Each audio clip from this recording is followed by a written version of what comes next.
Bueno, ahí como aquello empezó, tiene que haber sido en el 56 nació Robert, y es cuando yo vengo aquí.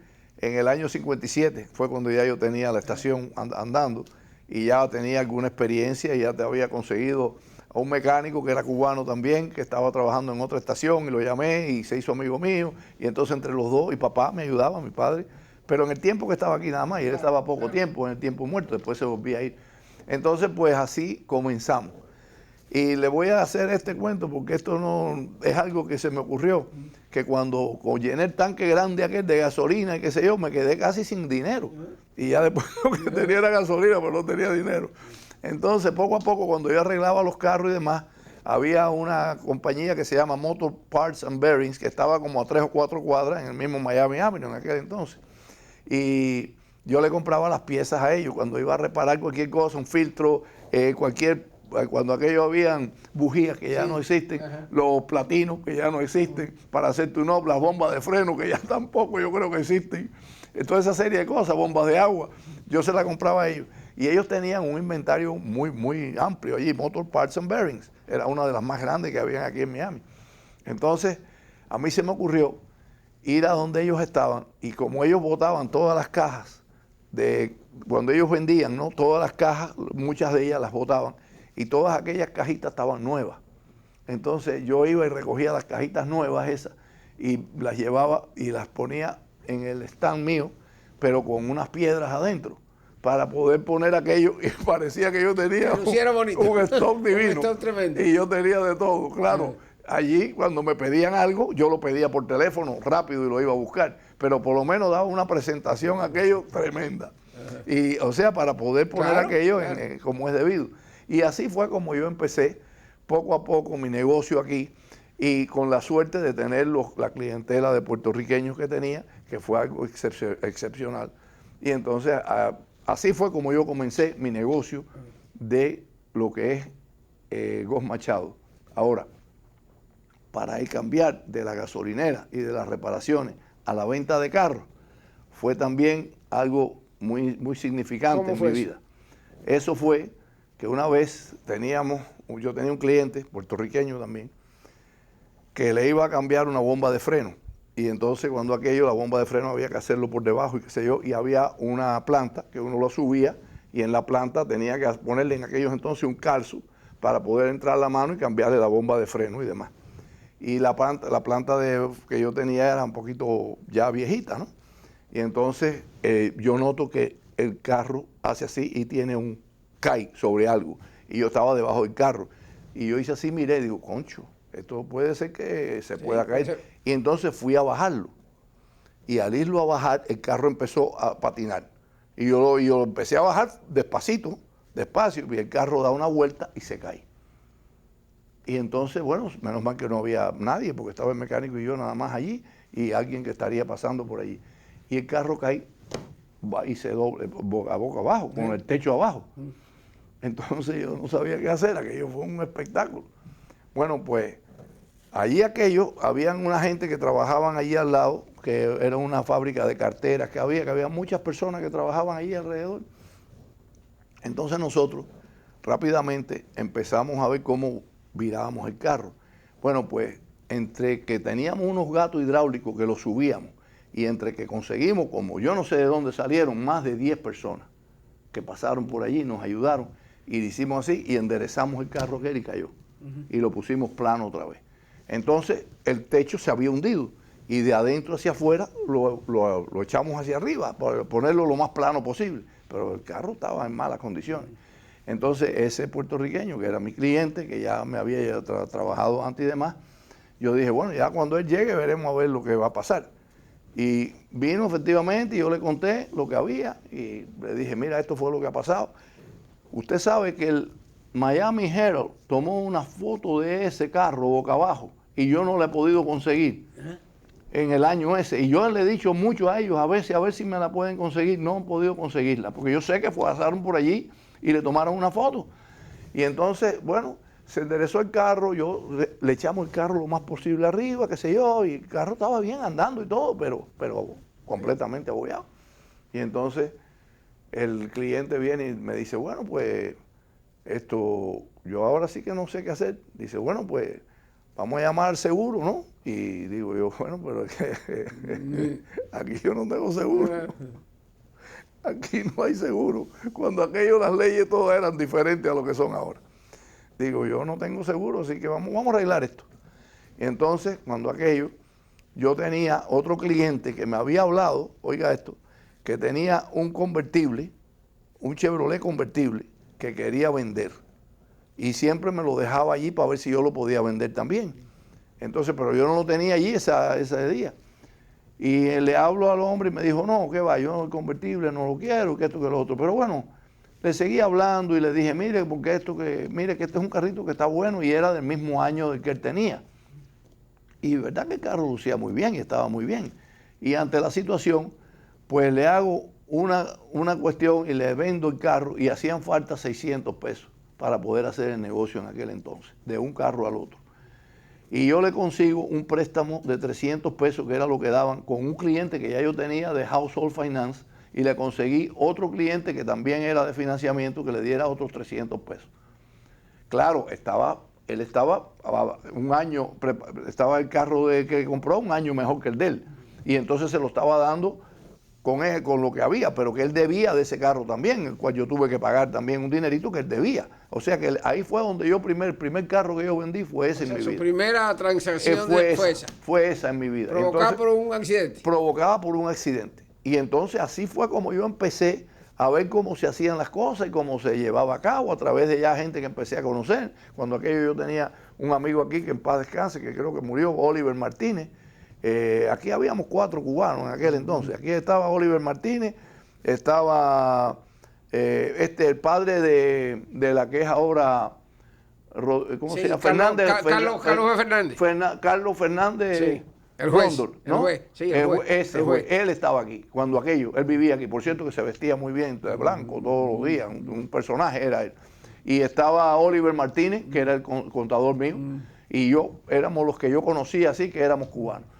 Entonces, pues ahí fue donde yo empecé, y cuando yo veo que se llevó a cabo aquello, pues entonces ya yo agarro un poquito más de confianza, y yo tenía carritos que yo podía conseguir y baratos, y los compré, empecé a comprarlos, que tenían reparaciones. Allí mismo en la gasolinera. Allí mismo en la gasolinera. Así es como yo empiezo mi negocio de automóvil. Y fue progresando poco a poco, poco a poco. Ya yo después buscaba carritos. Cuando me los traían, le preguntaba a la gente si lo querían vender, y si no lo querían cambiar, yo decía, porque yo tengo este aquí, y así. Le vendo uno mejor, por tanto, y me empecé a conseguir gente que tenían small loan de eso, porque aquello nada más se podía financiar 300 pesos. Y 300 pesos ya eran 600 en 2 lugares. Eso es todo lo que se podía hacer. Pero cuando aquellos los carros valían 100, 200, 300 pesos, eso era lo que valían los carros. Y entonces, ¿cuándo es que ya definitivamente deja la gasolinera y entra de lleno en el negocio de...? Ahí entonces viene un mecánico que era ecuatoriano y lo traigo, y era un gran mecánico, y ese mecánico llevaba años ya buscando, él era mecánico y estaba buscando un negocio, y estuvo conmigo como un año.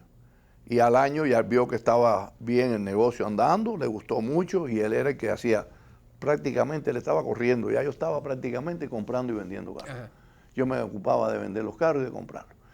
Ahí fue cuando empezaron a venir algunos concesionarios de carros usados de Cuba, que venían aquí a buscar carros aquí para comprar. Y se enteraron de que yo tenía la estación, que yo era cubano, y que venían a buscar para reparar los carros y para ir a la subasta, que había una subasta en Miami, cuando aquello en la calle 36, ajá, y como la 12 Avenida por ahí, o la 17, no me acuerdo, pero era una de esas calles por ahí, ahí había una subasta. Aquellos eran americanos, todos los de la subasta.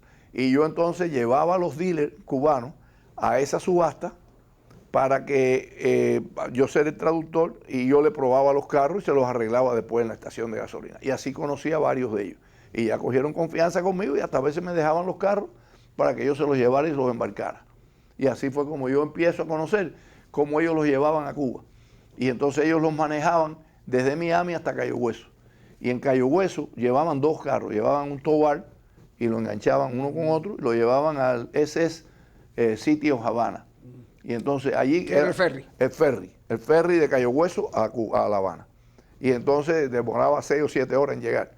Y se montaban allí, costaba $60 ida y vuelta llevando un carro. Si llevabas 2 carros, $120 y entonces ida y vuelta llevando los 2 carros. Y te cobraban lo mismo, pero el carro entraba por los $60. Y así fue como yo empecé también a llevar algunos carros a Cuba. Y yo siempre que viajaba luego a Cuba con mis hijos y con mi señora y eso, para ver la familia, llevaba 2 carros. 2 carros. Los vendía y veníamos entonces para acá en la guagua, en la Greyhound. ¿Y cuándo es? Porque aquí veo que entra usted en Star Motors, el lote de Leyún, o sea, la avenida 42. Ese fue el primero que yo tuve. Calle 7 en la 7 y la 42. Se decide ya vender la gasolinera y entrar de lleno en... Ahí fue donde yo ya estaba con los carros usados bastante bien. Ya yo estaba andando bastante bien. No bien, pero bastante bien. Entonces allí ponen en el periódico una que vendían por subasta, porque era una bancarrota o algo que había pasado allí en la 7 y la 42. Había un garaje que era Pure. P-U-R-E, Pure Gas Station, o Gas, Pure Gas. Y entonces ahí, que ahora se llama de otra manera, está ahí el garaje todavía, sí, ahora en la 42, ahí mismo sigue el garaje. Al lado había un lote vacío, grande, y allí estaba otro operador de carros usados que había quebrado. Y como fue a una quiebra, lo pusieron en una subasta. Y en la subasta, no la propiedad, los carros que habían allí nada más. Y yo fui a la subasta. Y entonces yo compré todos los carros aquellos, porque dijeron que podían poner oferta por cada carro, pero se podía poner una oferta por todos los carros. Y entonces casi nadie iba a comprar todos los carros, a menos que tenían que estar en el negocio. Y como ya yo lo estaba, compré la subasta completa. Y entonces compré todos los carros que habían, como 20 o 30 carros que habían allí, pero todos eran cacharros, viejitos. Y entonces me llevé la subasta y hablé con el dueño de la estación, que eran la gente de la Pure Gas Station, esa que tenían gas and oil, y me hicieron un lease en la propiedad, pero un lease de mes a mes. Cuando aquellos no habían leases de que dame un año, no. Te lo alquilamos mes a mes. El mes que no pague te liquidamos. Y hice el lease month to month, como era aquel entonces. Y ahí estuve como 5 años. ¿Cómo 5? Ahí fue donde empecé yo. O sea que estamos hablando ya de los 60. Ya estamos hablando de los 61, 62. Ya empezaron a llegar, los cubanos empezaron a llegar en aquel entonces aquí. ¿Su familia también? ¿Sus padres? No, sí, ya después vinieron. No, mis padres se quedaron porque papá no quería irse de Cuba. Ajá. Papá quería morir en Cuba. Y tuvimos que esperar hasta que se le perdió la memoria para mamá traerlo. Ajá. Que fue en el año 55, 56. ¿55? ¿O sí, no. En 65. No, aquí era, espérate, 85, perdóname. 85. Ya yo tenía esta agencia. Ajá. Ya yo la tenía en el 85. O sea que pasaron varios años. Sí, cómo no, porque papá no quería salir de Cuba. Él dijo que se moría allí. ¿Y le va bien a Gómez Machado allí en su primer lote de carros de uso, en la 7 y la 42? Allí aquello fue otra historia, porque allí yo entré con los carros aquellos que pude comprar y todos estaban así. Pero poco a poco fui saliendo, arreglándolos y saliendo de ellos, tenía que comprar algunos más. Y así subí el negocio bastante y me fue bastante bien en aquellos tiempos. Usted me menciona, Gómez Machado, que entonces empezaban a llegar los cubanos ya masivamente aquí a los Estados Unidos. Sí. Yo recuerdo aquellos años y ciertamente lo que uno salía a comprar no era un carro, no era un automóvil, era un transportation. ¿Cómo era ese proceso de venta? ¿Cómo le vendía usted a esos cubanos que llegaban a su lote? A veces sin un centavo, sin... Así era. ¿Cómo era eso? Así era. Yo le vendía los carros allí, el averaje promedio.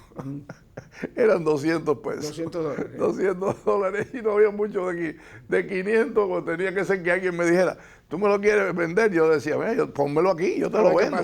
Yo te lo vendo y yo se lo vendía. Entonces yo cogía mi comisión y le pagaba lo que quería el cliente, ¿no? Porque me lo traían para que yo lo vendiera. Pero que va, allí los carritos que habían eran todos baratos. Y entonces nunca se me olvida que uno tiene que imaginarse las cosas. Claro. Los carros venían con los pisos en mal estado y todo aquello. Y tenía un par de muchachos allí, pero uno de ellos era buenísimo en eso, lo arreglaba todo. Todo lo arreglaba y hacía su soldadura pequeña, ¿no? Soldaba por abajo y todo. Y a veces cogíamos planchas hasta licencia de esas de automóviles, poníamos 2 o 3 juntas y lo poníamos en el piso y después le poníamos la goma arriba. Entonces, pues ya el carrito andaba bien. y le mirábamos las gomas, lo mirábamos por aquí, por allá, y así fue como empecé. Bueno, mira, el primer carro, que aquí tanta gente me ha comprado el primer carro, a mí que cada vez que me ven por ahí me dice, el primer carro que yo tuve en los Estados Unidos, se lo compré a Gómez Machado, porque llegaban aquí y iban a Star Motors, y yo estaba allí, yo le vendí el carro y algunos de ellos tenían mucho que financiarle un pedazo, un poco del carro. Me daban 200, 300 pesos y a lo mejor me quedaban a deber 100 o 200 pesos, 100 pesos. Y ya me lo pagaban después poco a poco, toda la semana. Y así fue como yo empecé ya el negocio de carros usados aquí. Y después de esa, ya ahí estuve muchos años en ese lugar y en Star Motors. Y ya después vinieron más adelante, ya yo llevaba como 5 años ahí, ya el negocio se había crecido bastante y estaba llevando carros de más categoría. Ajá. Y entonces vinieron unos cubanos, que eran 4 ellos, que querían hacer negocio, que querían comprar un dealer para poder hacer el negocio, y me ofrecieron que si yo lo vendía, y yo le dije que sí, que yo lo vendía el negocio. Y entonces empezamos a hablar y qué sé yo, y nunca se me olvidan ellos. Uno era Alejandro Llano, el otro era, bueno, el más mayor era Conde, Saturnino Conde era el padre, que ese no, ese lo que era, el que tenía el dinero y venía a ver. Felo, que era el hijo de él, estaba Lucio Well, que ya murió, Oscar Gómez, que ya murió, y Napoleón Llano, que no sé de él, hace muchos años que no sé de él. Entonces, pues me dijeron que sí, que me lo compraban. Yo dije, pues fantástico, yo no me acuerdo cuánto fue, pero ya era dinero, ya estaba montando en dinerito ya. Y entonces me dijeron que sí, que me compraban el negocio, pero con una condición. Digo, ¿cuál es esa? Dice, que tú te quedes con nosotros en el negocio. Digo, bueno, pues yo estaba pensando que esto, que lo otro. Bueno, al final me quedé con ellos. Ajá. Y así estuvimos como 5 años. Y entonces con el capital que entró, todo fue mejorando, la compra de los carros era mucho mejor, y sucesivamente seguimos, hasta que ya pasaron los años y ya luego abrió entonces otro mercado nuevo, que ya fue cuando se estabilizaron, los cubanos, ya habíamos muchos cubanos ya, porque los cubanos empezaron a venir desde el 60 para acá, pero excesivo, eso fue tremendo. Y entonces ya había un mercado, Usted que conocía este país, que ya llevaba años aquí, que vio precisamente llegar esos cubanos, de alguna manera, Goss, ¿le sorprendió el éxito de aquellos cubanos que llegaban así, sin un centavo, a ver cómo compraban un carrito? Para nada, no. Para nada, porque yo lo hice igual. Digo, aquí estos cubanos son compatriotas y van adelante. Y así fue. Así fue. Bueno, una anécdota que no se me olvida, sí, que por poco no se la digo. Carlos Salmán, que en paz descanse, sí, el primer carro que me lo compró a mí, porque él era muy amigo del contador mío, que era Oliver Martínez, que en paz descanse. Y también Carlos murió ya. Y Carlos me vino a ver con el carro. Y una de las anécdotas cómicas, porque él no tenía dinero y yo se lo di bien barato, es que tenía una chapa así puesta de automóvil, a donde va la alfombra. Y un día que llovió mucho, se le cayó. No, le entró el agua por ahí y me decía, Gómez Machado, tú eres lo único que yo he visto en mi vida. Dice, y no te puedo decir nada. Dice, bueno, era barato el carro, pero fue como cómico y me lo estuvo diciendo toda la vida. Toda la vida me lo estuvo sacando. Y así es como aprendí. Viene entonces una etapa en que Gómez Machado, ya todo un señor comerciante, un hombre de empresa, de negocio, empieza a tener negocios en Puerto Rico. Ese fue donde yo empecé a levantar vuelo en mi vida. ¿Cómo fue eso? Con la exportación de automóviles a Puerto Rico. Ahí empecé a vender automóviles usados y era bueno el negocio, pero estaba, como te diría, un negocio que tenía un límite. Se podían vender X número de carros al mes, pero no se podía hacer mucho más de eso, porque ya había mucha competencia de otra gente también que estaban llevando carros a Puerto Rico, carros usados, y hasta ahí no tenía acceso a crecer. Podía mantenerme en un buen negocio, sí, pero eso era todo, no podía seguir adelante. Y en el año 74, ya estamos cambiando desde los 60, sí, vamos por el 74, ya los dealers, los concesionarios de Puerto Rico, los que tenían ya firmado contratos con la General Motors, tenían problemas con la General Motors. en el año 74, porque el concesionario o el distribuidor que era Caribe Motors, sí, hizo muchas compras malas. O sea, que compraba carros y unidades de vehículos que no se vendían en Puerto Rico. Y la fábrica se los vendía y ellos se lo compraban. Pero al no venderlo, se le fueron acumulando. Y lo que nadie pensó que iba a suceder fue que en el año 74 Caribe Motors se declara en bancarrota y deja a todos los dealers que tenía, que eran bastantes dealers, sin contrato y sin vehículos, sin mercancía. Le ha quitado lo que tenían. Y entonces tienen que ir a carros usados forzados. Y con carros usados no vivían igual que teniendo carros nuevos y usados. Entonces, en ese mismo momento ya habían dealers, concesionarios, que con el disgusto tan grande que tenían con General Motors me habían empezado a preguntar a mí si yo le podía vender carros a ellos nuevos. Y yo empiezo a hacer gestiones para venderle carros nuevos. Hasta ese momento usted no estaba en el mercado de carros nuevos. Para nada, ni lo pensaba, porque no podía. ¿Por dónde le iba a entrar? Si eso había que ser un distribuidor, es como único lo podía hacer, ¿no? Y entonces el distribuidor no lo vendía. Y puede creer que entonces empiezo a investigar. Y yo podía ordenar los carros nuevos aquí a través de un concesionario de la General Motors. Y entonces cuando aquello estaba Anthony Abraham, estaba Don Alan Chevrolet, que ya no está, estaba Sark Chevrolet. Esos eran los 3 Chevrolet que yo conseguía y yo les compraba. A esa gente les ordenaba los carros, pero yo antes iba al dealer y le decía, ¿qué carro necesita? Yo necesito un Malibu, necesito un Monte Carlo, necesito un Impact. En Puerto Rico. Le cogía la orden al dealer. En Puerto Rico. En Puerto Rico.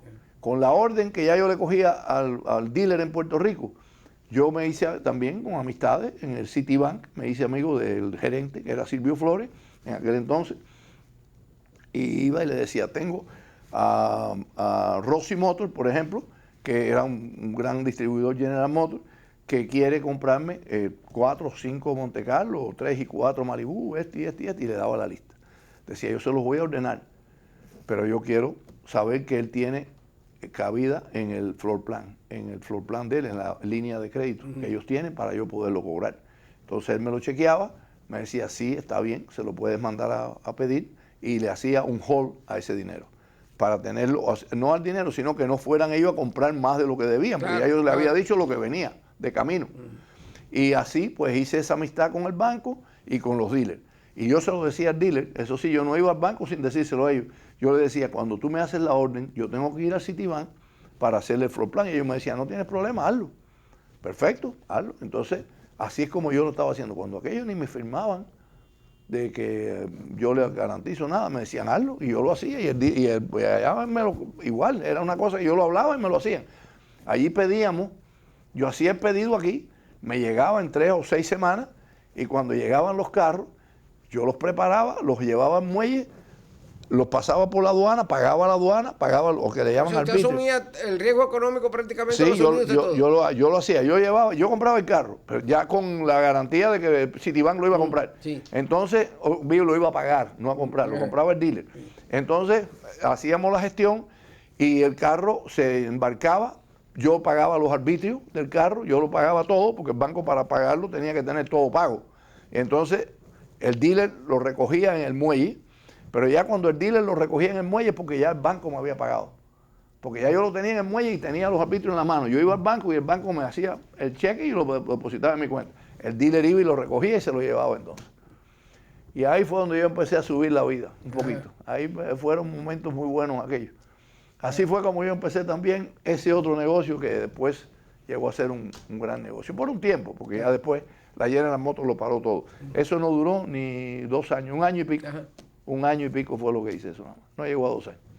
Pero entonces ya de ahí en adelante usted entra para el 80, cuando el Mariel por ahí, ya Gómez Machado está así de lleno en el mercado de los... Ya yo estaba bien... de los carros nuevos. Sí, ya yo en el 82 es donde compro la primera agencia de General Motors aquí, que era Buick y GMC en la 49 calle y la 16 avenida, que fue cuando se llamaba antes Saip Buick, Saip Buick.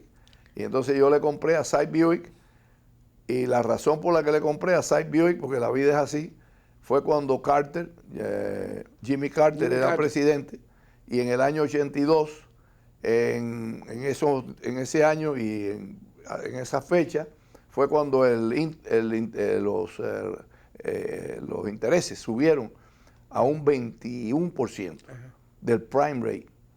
El prime rate subió a un 20%. Pero en el 82 ya era Reagan presidente. No, cuando en el 82 era Reagan el presidente, sí, pero el que trajo todo este problema fue Jimmy Carter. Con la situación económica como se puso. Con la situación económica como se puso. Y entonces el prime rate llegó al 20%. Sí, sí. Claro, pero fue porque Jimmy Carter hizo lo que hizo y lo dejó correr todo y se fue todo a pique, ¿no? Como ahora ha pasado contrario, que se ha ido todo a pique otra vez también, porque todo se fue a pique, ahora se ha ido igual. Que eso ha sido tremendo. Entonces, pero en aquel entonces fue cuando esta persona, que era Sype, John Sype, que era un hombre mayor, con dos hijas y un hijo, y la esposa, se puso nervioso y puso un anuncio en el periódico que decía que se vendía un Buick dealer en la Florida, no dijo dónde. Y yo llamé al broker, Dusty Troyer, nunca se me olvida, y lo llamé y le pregunté, bueno, ¿dónde está el medio? No le puedo decir, pero si firmamos un contrato de confidencialidad y usted pone un depósito, yo se lo digo, y yo lo hice. Y entonces me dice que era aquí en Hialeah. Dígame usted. Yo no podía creer, eso era como un milagro. Yo creía que era en la Florida, en algún lado de la Florida, no sabía dónde era. Y ha sido en la 49, calle y la 16 Avenida. Y ahí empecé a negociar con él y el resto ya es historia porque le compré el dealership. ¿Cómo? Y así fue cuando el primero que tuve fue la General Motors. Eso fue, bueno, ahí el Buick, y sigue creciendo los negocios, pero ya para el 84 por ahí es cuando Gómez Machado entra en contacto directo con la Ford, que es lo que lo ha identificado en los últimos tiempos. Correcto. Entonces en el año 84 estaba aquí Johnson Ford. Ajá. Y entonces en esta misma esquina de la 49 y la 12. Aquí mismo donde estamos sentados ahora. Él no tenía esta oficina, pero ellos la hicieron. Esta oficina fue hecha por ellos. En el 72 se hizo este dealer. Pero la oficina no se hizo hasta como al 76, por ahí más o menos, fue que fabricaron esta oficina donde estamos ahora. Y entonces yo vine a ver a Johnson, porque me dijeron que tenía problemas, y efectivamente tenían problemas con la Ford, y me puse de acuerdo con él, y ya el resto es historia, le compré. O sea, usted compra no solamente el negocio, el terreno también. El terreno también, y el avión y también compré el terreno. O sea que Gómez Machado se convierte ya en un señor de negocio, poseedor de extensiones grandes de tierra, propiedades aquí en Hialeah, que ya entonces Hialeah iba por un crecimiento extraordinario. ¿No? Sí. Okay. Así es. Así mismo es la historia. Esa es la historia. Y para ese tiempo, más o menos, también Gómez Machado empieza a darse a conocer. Ya no es el oscuro hombre de negocio como cualquier dueño de negocio que el que viene a comprar un carro no sabe ni quién es. Claro. Pero el rostro de Gómez Machado empieza a verse en campañas publicitarias que usted mismo... ¿Cómo fue aquello? Porque aquello no fue exitoso. Sí, cómo no. Eso fue un paso muy exitoso porque cuando empecé con la Buick en el año 82, cuando cerré, después que hice el cierre, tuve que hacer la campaña. Entonces, para hacer la campaña, yo estaba indeciso si iba a contratar a alguien para que fuera la persona que representara a Gómez Machado en los anuncios. Sí, un modelo, un artista, algo. Alguien que fuera alguien que lo hacía, ¿no? Sí, que los hay, que uno los escoge y lo hacen, claro. Y hacen el anuncio por uno. Yo nunca pensé que yo lo iba a hacer. Y entonces tenía un director de advertising, que es un puertorriqueño, Gabriel Figueroa, que creo que no está vivo todavía. Me han dicho que está vivo. Gabriel Figueroa me dice que él me gustaría hacerlo, y fue dentro de los que entrevisté, fue el que más me acertó, y le dije que sí, que lo iba a contratar. Contraté a Gabriel Figueroa, y entonces me dijo, vamos a hacer una campaña. Me hizo la campaña, pero nunca pensando que yo lo iba a hacer. Y cuando hicimos la campaña, cómo la íbamos a hacer y cómo debíamos hacerlo, por cuánto tiempo debíamos hacerla, y entrar y salir y qué sé yo, para distintas ocasiones, me dice él, porque ya me llegó a conocer bien, ¿no? Me dice él, Gossi, ¿por qué usted no hace los anuncios? Digo, si yo no he hecho anuncios nunca en mi vida. Dice, no, porque ustedes fuimos a comer, porque yo salí a cenar con ellos. En aquel entonces ya yo estaba con un divorcio que tuve, el primero después de 18 años con mi primera esposa, que nos divorciamos. Y andaba yo por ahí, estaba suelto, estaba solo. Y salía con él y salíamos a cenar. Y así fue como me embulló. Yo también tenía más tiempo libre, porque no tenía esa ya no tenía la obligación de ir para la casa ni nada.